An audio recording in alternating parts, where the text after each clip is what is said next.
পশ্চিম বাংলার মানুষের ট্যাক্সের টাকা নিয়ে আপনি একটা ধর্মের জন্য, যেখানে সর্বধর্মের মানুষ ঘুরতে যায় পর্যটন এরিয়ায়, সরকারের টাকায় 400 কোটি টাকা ব্যয় করে মন্দির করে আপনি ইসকনের হাতে তুলে দিয়েছেন।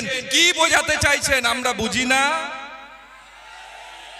হ্যাঁ, আবার তারপরে আপনি মাইকে গিয়ে বলছেন যে পশ্চিম বাংলায় যারা আন্দোলন করবে আমার থেকে খারাপ কেউ হবে না। কি খারাপ দেখাবেন?